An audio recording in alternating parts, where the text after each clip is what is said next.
ben aujourd'hui, on attendait ça depuis longtemps. Ce sont les journées portes ouvertes. Bonjour! On reçoit les gens qu'on ne voit jamais. Alors ils sont venus, ils sont tous là, de l'île de Bretagne, d'Alsace, du Jura. Quelle ville? Namur, toujours Namur, bien entendu.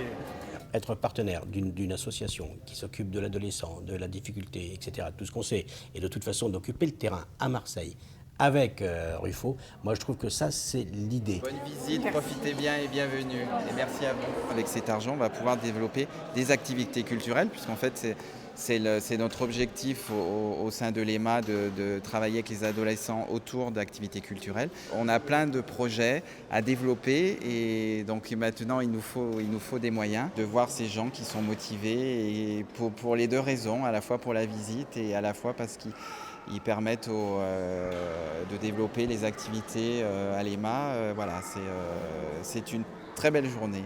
Indirectement, même si les personnes ne se dirigent pas vers des associations, par le biais d'une passion, on participe, on fait un don et honnêtement pour le montant, moi je trouve que il n'y a aucun problème, on participe avec plaisir. Nous qui sommes là, qui n'avons qu'un peu de rêve et d'aventure à leur offrir, je trouve que c'est ça, le nœud de la guerre, c'est ça. Et tout cet argent-là, au bonheur des gosses. Bienvenue au Mistral. Qu'est-ce que ça fait d'être au Mistral? Il y a une dame qui s'arrache des larmes. Une petite anecdote, tiens, qui va vous faire rire, authentique.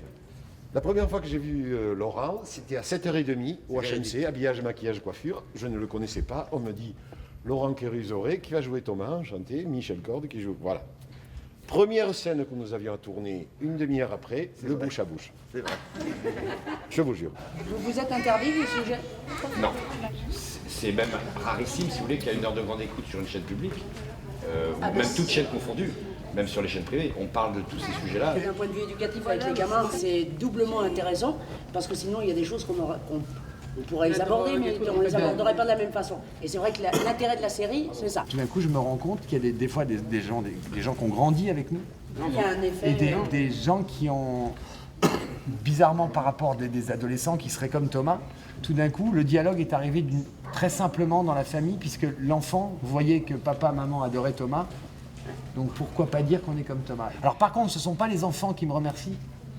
Ce sont les parents et les grands-parents qui m'écrivent. Tout ce qui se passe dans toute la vie, les petites filles, les jeunes filles, tout le monde se base sur ce qu'ils font en disant mais c'est pour ça qu'il ne faut pas faire des conneries, parce que vous allez les reporter, les conneries. C'est toute la difficulté, c'est-à-dire qu'à la fois, on doit montrer ce qu'est la société française, et en même temps, on sert d'exemple. Ça génère du débat d'adulte à enfant, à jeune. Ça c'est génial parce que voilà. Mais en plus entre eux, ça les fait parler. Oui. Ça discute et tout. Cette série a ramené le dialogue. Appuyer. Oui, c'est bon. Cette visite, c'est assez génial pour des gamins qui sont accros, qui aiment bien, qui sont fans. Elle sait que c'est du film, elle sait que ça parle de l'actualité, mais en même temps, elle a vu ce que c'était. Bon, trouve-moi une chemise de Roland, c'est pour Jean-Yves. Ok. Parce qu'il est fan, Jean-Yves.